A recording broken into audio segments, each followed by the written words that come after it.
días, bienvenidos a Desayunos con Innovadores. Hoy tenemos el enorme placer de contar con Senén Barro, persona de reconocido prestigio en el ámbito de la inteligencia artificial, catedrático en la Universidad de Santiago, investigador del centro de referencia CITIUS y una persona que digamos, ha trabajado durante mucho tiempo también en los temas de innovación, emprendimiento y con una gran preocupación social sobre los impactos en las tecnologías, ¿no?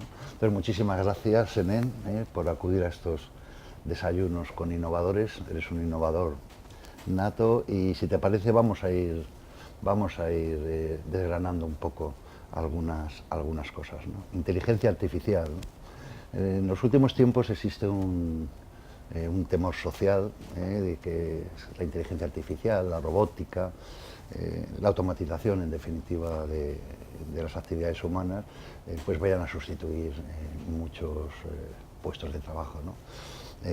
¿Tenemos de verdad motivos para preocuparnos? Tenemos motivos para ocuparnos, ¿no?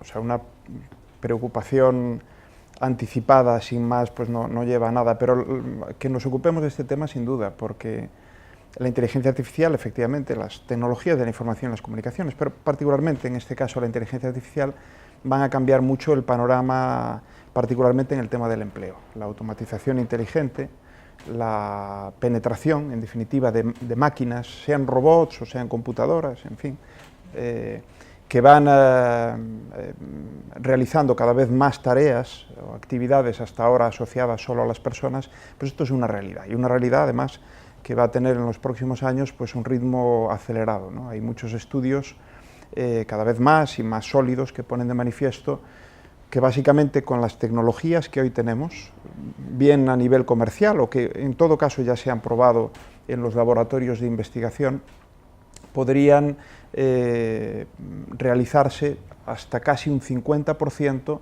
de las tareas que las personas, los trabajadores, desarrollamos cada día. Esto no significa que un 50% de los perfiles profesionales o de las ocupaciones se puedan sustituir íntegramente, por supuesto que no, pero si más o menos un 46-47% de lo que de media hacemos a diario se podría llegar a automatizar a día de hoy o en pocos años, pues eso no hay que ser muy listo para entender que el impacto en el empleo va a ser enorme, ¿no? Oye, Senén, ¿le dejamos al mercado solo? Evidentemente para que aproveche, digamos, estas oportunidades que sin duda tiene. O sea, ¿cómo ves un poco la intervención de lo público, ¿no? en este sentido, ¿no? Si queremos que, en definitiva, los elementos negativos que puede haber este proceso, si queremos controlarlo como tú y nos ocupamos de él, ¿qué papel crees que se reserva al mundo institucional en general? No solo lo público, sino el mundo institucional. ¿Qué tienen que hacer los instituciones? No sé si para moderar de alguna forma, digamos, las propias fuerzas del mercado, en tu opinión. Sí, yo suelo decir que, digamos, hay en este tema, en todos, pero en este, dado el impacto del que hemos empezado ya a hablar, es el Estado el que tiene que poner ciertas reglas y no solo el mercado, porque si no el impacto va a ser mucho peor, en el sentido de que va a haber mucha gente que se va a ver expulsada, sin duda, del mercado laboral. Gente que en algunos casos, por supuesto, se podrá reciclar, pero en otros no tendrán alternativas de empleo o del tipo de empleo que todos desearíamos, ¿no?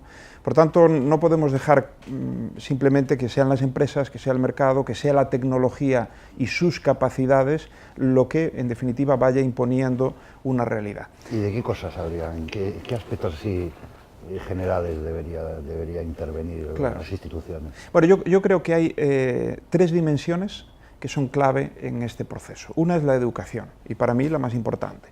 Esto no es decir mucho, ¿no? Pues siempre decimos que todo es un subproducto, un derivado de la educación, pero en este caso todavía más. No solo una educación, digamos, para entender y poder usar las tecnologías, sino una educación para complementarlas y para no verse, como digo, pues, desubicado, desplazado, no solo en el terreno profesional, sino en el terreno de la vida, ¿no?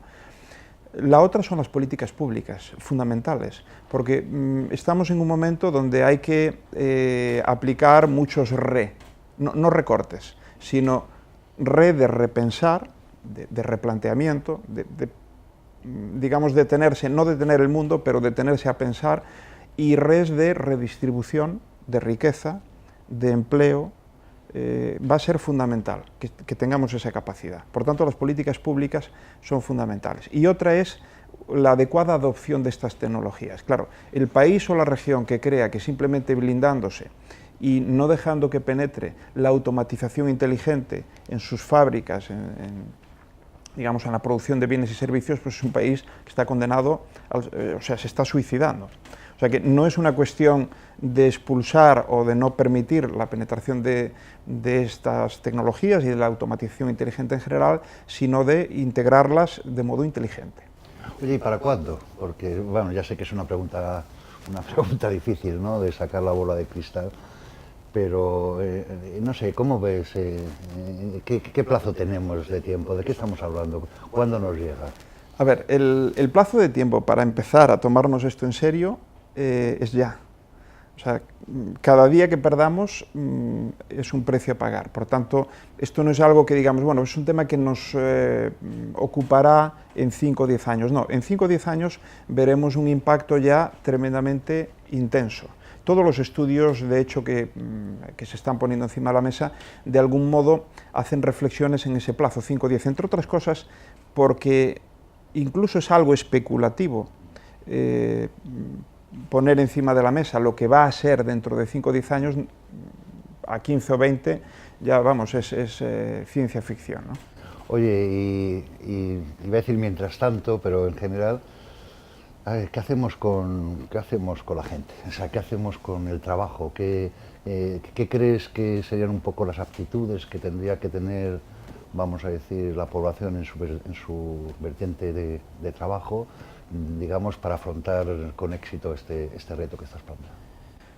Bueno, pues siento decirlo, pero en buena medida quizás deberíamos de cambiar el sistema y modelo educativo que tenemos, que está paradójicamente, hablo del español en particular, está paradójicamente,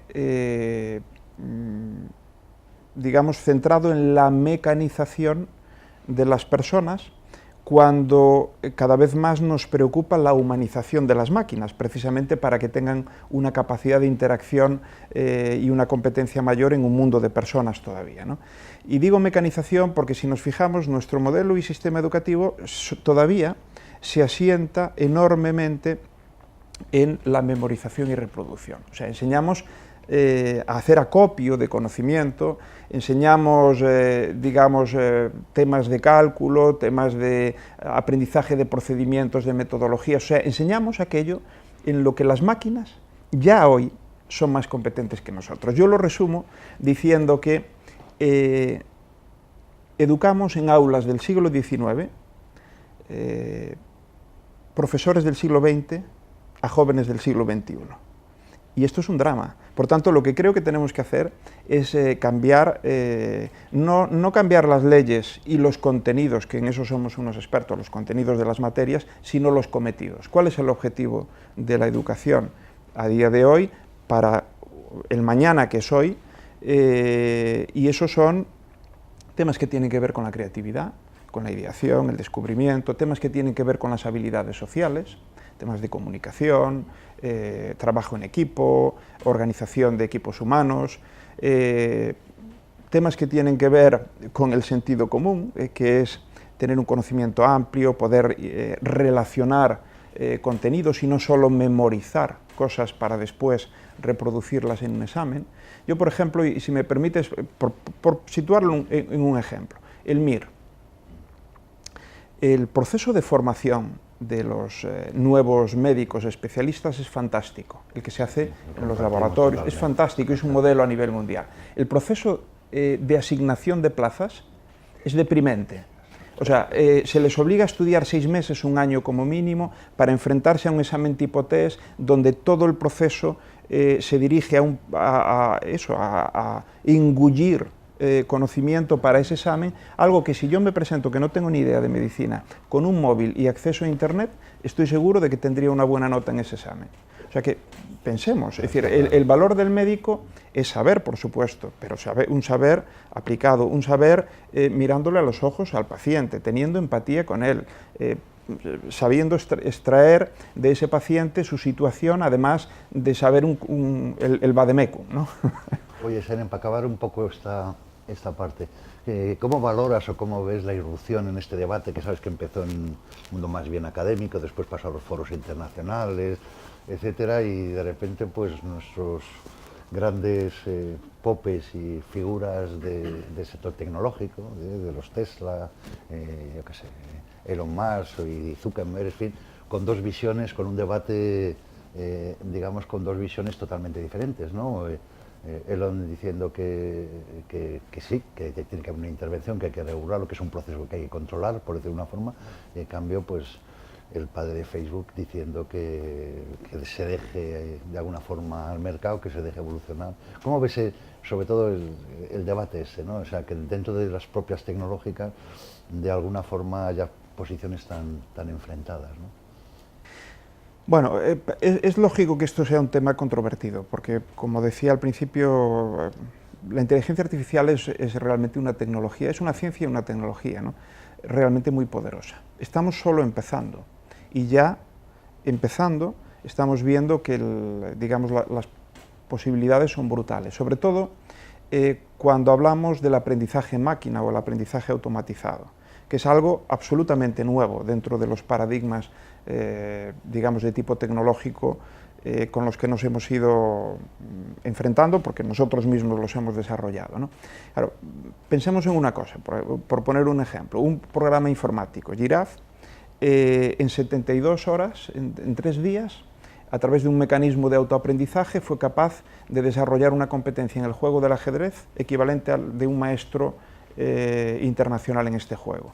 Es verdad que el ajedrez es un juego complejo para los humanos, menos para las máquinas, porque está muy pautado, las reglas son perfectamente conocidas y el estado del juego en cada instante se conoce con todo detalle. Pero hablamos de máquinas ya que tienen capacidad de aprender, por tanto, que tienen capacidad de ir más allá que aquello para lo que directamente han sido programadas por parte de sus diseñadores. Y claro, ese ir más allá, en la medida en que empiece a controlar actividades muy sensibles, críticas en algunos casos, como puede ser el guiado de los coches autónomos, o de un avión, o el control de, digamos, los dispositivos que pueden actuar dentro de un entorno médico, etcétera, pues claro, hablamos de cosas que pueden tener una repercusión enorme. Si eso se hace sin ningún tipo de reflexión sobre lo que esto supone, sobre cuestiones de tipo ético, sobre cómo garantizamos de algún modo el que esas máquinas sigan operando a medida que evolucionan, aprenden y mejoran, en principio, su comportamiento, sigan operando dentro del patrón deseable, pues si simplemente cerramos los ojos, cruzamos los brazos y bloqueamos la mente, vamos a tener disgustos, vamos a tener problemas. Por tanto, creo que sin alarmismo sí conviene irse preocupando de estas cosas. Vamos a cambiar un poco de tercio y a ver, me gustaría que compartieses con nosotros alguna reflexión en otra cosa en la que eres un experto, ¿no? Innovación y emprendimiento, y sobre todo en el mundo universitario. Cuando fuiste rector, en fin, todos te recordamos precisamente por el lanzamiento en tu universidad, en la Universidad de Santiago, precisamente de estos dos tópicos, ¿no? Parece que después transcurrido el tiempo, bueno, parece como que está interiorizado, ¿no? En las universidades hay sus instituciones, sus oficinas de transferencia tecnológica, el emprendimiento parece. ¿Tú crees que esto es una cosa, digamos, ya controlada, un objetivo cumplido? ¿O en qué nota nos pones? ¿Qué notas pones a la transferencia de tecnología, la innovación, el emprendimiento en este país? Muy interesante. Bueno, a la transferencia le pongo para septiembre. Hay que repetir. Espero que no repetir curso, pero sí volver a hacer el examen, porque yo creo que esta es nuestra asignatura pendiente, efectivamente, dentro de lo que tiene que ver con una de las responsabilidades importantísimas de la universidad, que es la investigación, ¿no? La Universidad Española hace una buena investigación, cada vez más amplia y de mayor calidad, esto es objetivamente demostrable, pero todavía somos muy ineficientes en la transferencia. No solo es un problema desde el lado universitario, en cuanto a que se necesita crear estructuras que favorezcan el proceso de transferencia, se necesita que cuaje la cultura del transferir entre los investigadores, en fin. Hay también un problema del otro lado, del que tiene que absorber los resultados de la investigación, que es el tejido productivo. Y el tejido productivo español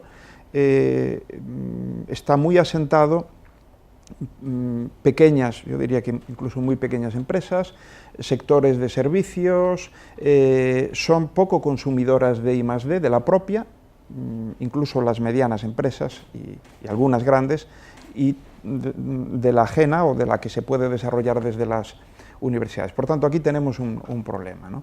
Es curioso porque España es uno de los países cuya universidad más patenta en relación al conjunto del Estado. En torno a un 18-20% de las patentes que se registran cada año y se conceden en la Oficina Española de Patentes y Marcas viene del mundo universitario, y eso es situarnos en uno de los países del mundo donde más contribución hay al patentamiento por parte de las universidades. Pero cuando vemos cuál es la rentabilidad de esas patentes, es decir, por ejemplo, en licencias, en spin-offs que acaben comercializando, digamos, el objeto de esa patente, pues la cosa cae en picado. Entonces, ahí estamos mal. En el mundo del emprendimiento de origen universitario, yo creo, también en el de la innovación o en el del apoyo a la innovación, porque la innovación la hacen las empresas. La universidad puede hacer innovación social, innovación en investigación, innovación educativa, por supuesto, pero la innovación de mercado la hacen las empresas. Pero lo bueno es que, tanto en transferencia como en emprendimiento universitario, el discurso ha calado. Todos los equipos de gobierno de las universidades, y yo diría más, cada vez más las comunidades universitarias, entienden que esto va con ellos también, va con nosotros, ¿no? Otra cosa es el resultado real. Entonces todavía, bueno, pues creo que nos queda un camino por recorrer, y a pesar de que ya hay estructuras de apoyo a emprendedores, a pesar de que cada vez más pues hay también contenidos para formar en temas de empresa, de emprendimiento a nuestros jóvenes, bueno, ahí el camino todavía está lejos de ser óptimo, ¿no? Yo, por ejemplo, en spin-offs creamos aún pocas empresas spin-off desde las universidades, y lo que también es malo, o incluso peor, muy pocas escalan. Muy pocas pasan de ser una nano o microempresa que acabe teniendo un tamaño pues que la haga competente y digamos, rentable a nivel internacional. Mencionas, como es lógico, un elemento fundamental o digamos asociado a universidades joven, talento, etcétera, ¿no? Parece que hay dentro de lo que es el emprendimiento y tal, es precisamente los jóvenes, en lo que es el sector TIC, tecnología de la información, es donde, por decir una forma más, con más facilidad, por decir una forma, es de los sectores donde el emprendimiento es más fácil, en el caso de los jóvenes, incluso universitarios, ¿no? ¿A qué crees que se debe esto? ¿Por qué este sector tiene estas características? Bueno, probablemente pues porque vivimos en un mundo donde las tecnologías de la información y las comunicaciones se han desarrollado de un modo brutal, son omnipresentes, pero lo son sobre todo para los jóvenes, claro, porque para ellos es su mundo, es consustancial a la forma de vida del joven. Para nosotros es algo, incluso para los que, digamos, trabajamos y somos supuestamente expertos en el dominio, pues tenemos que hacer grandes esfuerzos por mantenernos siempre enganchados. Para ellos no, es su vida, ¿no? Pero además se han democratizado y han abaratado enormemente sus costes. Por tanto, no hay que hacer en muchos casos grandes inversiones para hacer emprendimiento basado en tecnologías de la información. ¿De acuerdo? Y eso, bueno, pues hace que básicamente, pues a lo mejor la mitad de los emprendimientos que los jóvenes arrancan, pues estén situados dentro de ese marco. Oye, vamos a juntar ambos conceptos. Hemos empezado con la inteligencia artificial, nos hemos ido a la innovación y el emprendimiento. ¿Cómo estamos en innovación, emprendimiento, en inteligencia artificial? En esto que, como nos estás diciendo, va a marcar de alguna manera, de forma muy relevante, el futuro de la Astilla, el futuro social en general. ¿Cómo estamos en innovación en España en inteligencia artificial? Yo creo que bien. Hay muy buenos grupos de investigación en el país, con una visión amplia de lo que es inteligencia artificial, es decir, temas de robótica, temas de big data, temas de aprendizaje automatizado, en fin. Realmente yo creo que el nivel es bueno y además son grupos que cada vez más, y muchos de ellos ya, digamos, tienen una transferencia significativa. Si me permites, aunque sea un poco abusar de lo propio, yo te puedo poner dos ejemplos de mi grupo de investigación, que es, yo creo que un buen grupo a nivel de Estado español en inteligencia artificial, el Grupo de Sistemas Inteligentes de la Universidad de Santiago de Compostela. Nosotros, por ejemplo, desde hace algo más de 2 años, de mayo de 2015, el sistema de predicción meteorológica de Galicia, Meteo Galicia, aporta una predicción en modo texto, en lenguaje natural, de cualquiera de los ayuntamientos. Antes solo se hacía para el conjunto de Galicia, lo redactaba cada día un meteorólogo, y se acompañaba, eso sí, para los distintos ayuntamientos de lo que se llaman los meteoros, es decir, elementos simbólicos o numéricos sobre cobertura del cielo, dirección del viento, temperatura.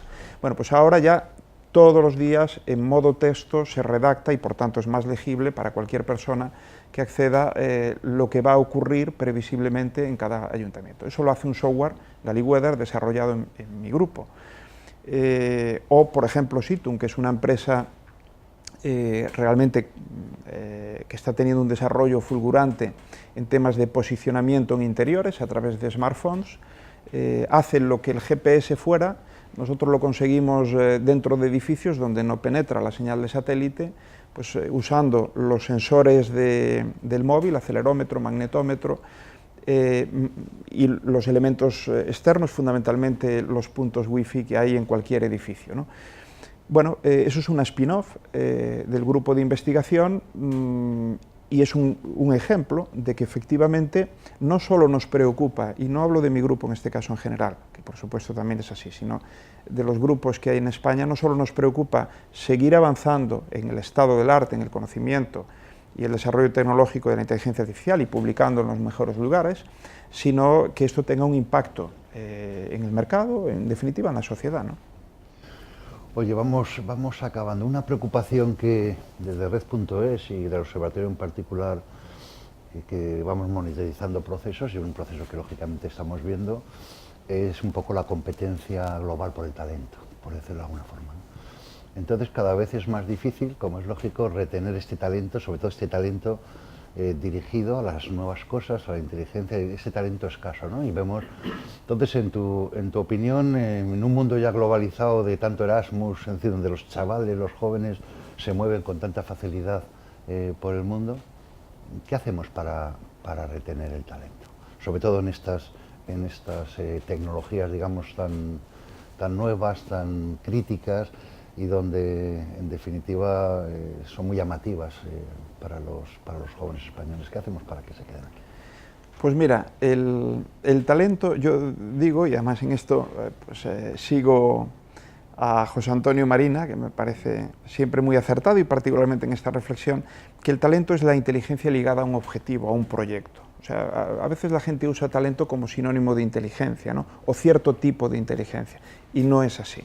Insisto, es la inteligencia asociada a un proyecto. Por tanto, si partimos, que yo lo doy por hecho, de que la inteligencia de nuestros jóvenes es comparable a la de los jóvenes de cualquier otro lugar del mundo, lo que tenemos que hacer es, digamos, ofrecerles las condiciones para que puedan desarrollar esos proyectos, para que puedan, si tienen una idea, quieren ser emprendedores, quieren llevarla adelante, tienen que poder desarrollarla aquí.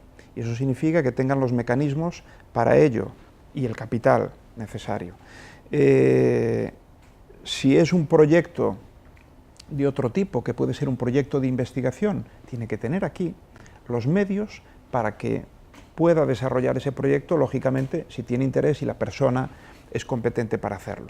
Por tanto, lo que tiene que hacer este país, o cualquier otro que quiera retener el talento, es crear los medios para que los jóvenes inteligentes, capaces, formados, puedan desarrollar, en definitiva, sus objetivos, sus proyectos profesionales, de investigación, de creación de empresas, incluso vitales, dentro de su país. Y ahí tenemos que esforzarnos un poco más. Oye, una última pregunta, ¿no? Una preocupación también que yo creo que está en toda Europa y en España, lógicamente, también es un poco el déficit o las pocas vocaciones que tenemos en ingeniería, matemáticas, esto que conocemos como las profesiones o las titulaciones STEM, ¿no? Y además ya no es un problema de que el número, o sea, que sea difícil atraer jóvenes a este tipo de titulaciones o de profesiones, sino lo que es más importante, o lo que ya la preocupación aumenta, es que las mujeres prácticamente están desaparecidas de esta. Es decir, de que de alguna manera eso tiene un problema, para empezar, cuantitativo. Si tú renuncias al 50%, pues tu problema se agrava, pero luego incluso es un problema, digamos, casi de índole social, es decir, una profesión en el mundo que vivimos que no tenga un cierto equilibrio, digamos, de talentos, digamos, de distintos géneros, parece que es una especie de perversión. ¿Qué podemos hacer ahí? Porque ahí se dicen muchas cosas, pero la verdad es que no parece que se pongan fácilmente en práctica instrumentos que funcionen, ¿no? Sí, no, desde luego no están funcionando. Coincido en que es un tema que la preocupación existe y yo creo que es una preocupación colectiva, quiere decir que a veces las cosas no se arreglan simplemente porque se ignoran, no, en este caso pienso que no. Efectivamente yo creo que es un tema de índole social y es un tema de índole económico, tiene las dos vertientes. Primero, bueno, por ir de más a menos, el problema es un problema generalizado. Hay menos mujeres, pero también hay muy pocos hombres, y por tanto es un problema serio. Bien entendido, yo siempre digo que no tenemos que obsesionarnos solo con la formación canónica STEM en ciencia, tecnología, ingeniería, matemáticas, sino que esa y toda la demás, pero también esa hay que complementarla de otro STEM, que para mí es la S de una formación o unos conocimientos o habilidades de tipo social, la T de tipo técnico, la E de tipo emocional y la M de tipo motivacional.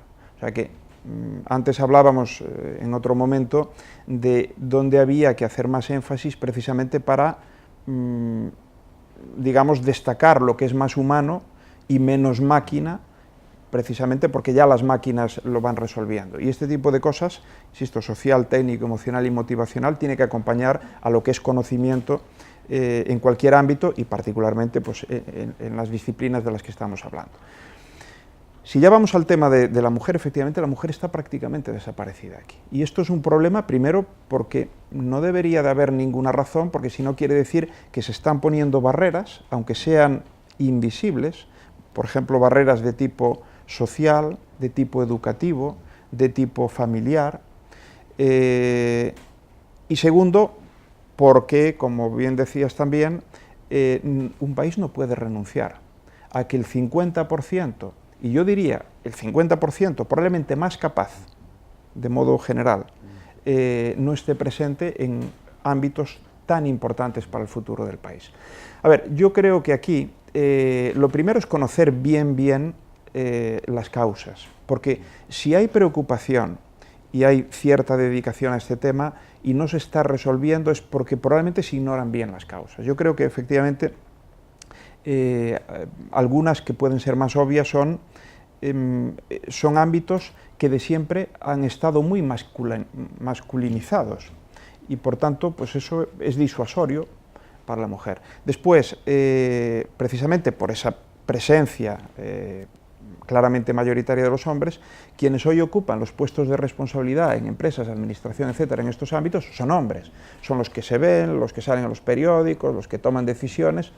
De nuevo es otro elemento donde si no, digamos, hacemos más visibles a las mujeres, por fortuna cada vez más en puestos de de dirección en puestos altos y cada vez más destacadas, pues si no las evidenciamos y las ponemos en valor como referente, pues también tenemos un problema.